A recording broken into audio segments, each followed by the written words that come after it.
لوگوں کی نسل چلتی ہے بیٹے سے، میری نسل چلے گی میری بیٹی فاطمہ سے۔ اور آپ نے ارشاد فرمایا کہ سیدہ شباب اہل الجنت الحسن والحسین، جنت کے نوجوانوں کے سردار ہیں حسن اور حسین۔ اور آپ نے فرمایا علی مجھ سے ہے، میں علی سے ہوں۔ اور آپ نے فرمایا فاطمہ بضعۃ منی، فاطمہ میرے جسم کا ٹکڑا ہے، جس نے اسے دکھ دیا اس نے مجھے دکھ دیا، جس نے اسے خوش کیا اس نے مجھے خوش کیا۔ تو فرمایا فاطمہ تو اور میں، یہ دونوں یعنی حسن حسین اور یہ جو سویا ہوا ہے، ہم قیامت کے دن پانچوں اکٹھے ہوں گے۔ اور آپ نے فرمایا کہ میرے اہل بیت سے محبت کرنا، مجھ سے محبت کرنا ہے، اور میرے اہل بیت سے بغض رکھنا، وہ مجھ سے بغض رکھنا ہے۔ اور آپ نے فرمایا قیامت کے دن سارے رشتے ٹوٹ جائیں گے، لیکن میرا رشتہ میرے خاندان کے ساتھ باقی رہے گا اور میں ان کی سفارش ضرور کروں گا۔ اور آپ نے فرمایا کہ میرے اہل بیت کے بارے میں میرا خیال رکھنا، میرے اہل بیت کے بارے میں میرا خیال رکھنا۔ آگے عقیدہ طحاویہ جو اہل سنت والجماعت کا عقیدہ ہے، اس کی عبارت ہے نبغض من یبغضہم، جو اہل بیت سے بغض رکھتا ہے ہم اس سے بغض رکھتے ہیں، اور جو ان کو اچھے نام سے یاد نہیں کرتا ہم اس سے بھی۔ پھر آپ نے فرمایا کہ حسن اور حسین جنت کے نوجوانوں کے سردار ہیں، اور یہ اللہ کے محبوب کے خاندان کو نمایاں کرتی ہیں، بڑا کرتی ہیں۔ اور آپ نے فرمایا یا اللہ میں حسن حسین سے پیار کرتا ہوں، تو بھی ان سے پیار فرما، اور یا اللہ جو ان سے پیار کریں ان سے بھی پیار فرما، اور جو ان سے بغض رکھیں ان سے بغض رکھ، جو ان سے پیار کریں ان سے پیار کر۔ اہل بیت سے محبت نہ کرنا یہ نفاق ہے، منافقت ہے، کفر ہے۔ اہل بیت سے پیار کرنا ایمان ہے، ایمان کا کمال ہے، ایمان کا کمال ہے۔ جس گھر میں اللہ نے اپنے حبیب کو پیدا کیا، جس نبی کی گود میں ان کی اولاد پروان چڑھی، اگر ہم ان سے بغض رکھیں گے تو ہمارا ایمان کہاں چلا گیا؟ نہ ایمان ہے نہ ایمان رہے گا۔ ان کی محبت ہی اصل ایمان ہے، ان کی محبت ہی اصل ایمان ہے۔ ایک روایت یاد ہے کہ میرے نبی نے فرمایا جس نے میری اولاد میں سے کسی کے ساتھ اچھا سلوک کیا اور میری اولاد کا کوئی فرد اس احسان کا بدلہ نہ دے سکا غربت کی وجہ سے یا کسی اور وجہ سے، تو قیامت کے دن میں اس کی طرف سے اپنے اس امتی کو اس احسان کا بدلہ دوں گا جو میری اولاد میں نہ دے سکا۔ اس پر میں ایک واقعہ سنا دیتا ہوں۔ یہ ابن جوزی رحمۃ اللہ علیہ جیسے محدث نے اس واقعے کو نقل کیا ہے اپنی کتاب البر والصلہ میں، کہ ہرات میں ایک سادات فیملی تھی۔ وہ خاتون جوانی میں بیوہ ہو گئیں، بچیاں تھیں، تنگ دستی آئی تو انہوں نے سمرقند کی طرف ہجرت فرما لی، رزق کی معاش کی تلاش میں۔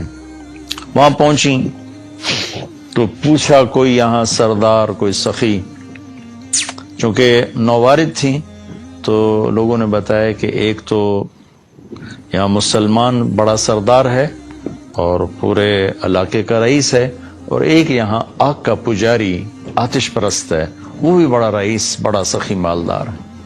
تو انہوں نے سوچا کہ میں غیر مسلم کے پاس کیوں جاؤں۔ وہ مسلمان کے پاس گئیں اور اس سے فرمایا کہ میں آل رسول ہوں، پردیسن ہوں، میری بچیاں ہیں، مجھے ٹھکانہ بھی چاہیے، کھانا بھی چاہیے۔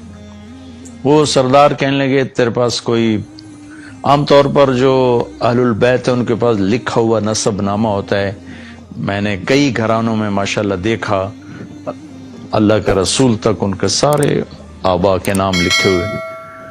تو کہا تیرے پاس کوئی سند ہے؟ اس نے کہا بھائی میں تو پردیسی ہوں، غربت کی ماری میں کہاں سے سند دکھاؤں؟ تو وہ کہنے لگا یہاں تو پھر ہر دوسرا آدمی کہتا ہے میں سید ہوں، آل رسول ہوں۔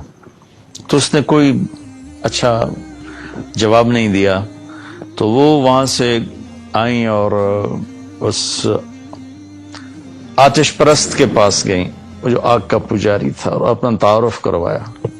اس نے فوراً اپنی بیگم کو ساتھ بھیجا اور کہا کہ جاؤ ان کی بچیوں کو لے کر آؤ۔ جاؤ، انہوں نے کہیں ٹھہرایا ہوا تھا، ان کو لے کر آئے، سرد رات تھی، ان کو کھانا کھلایا، سلا دیا۔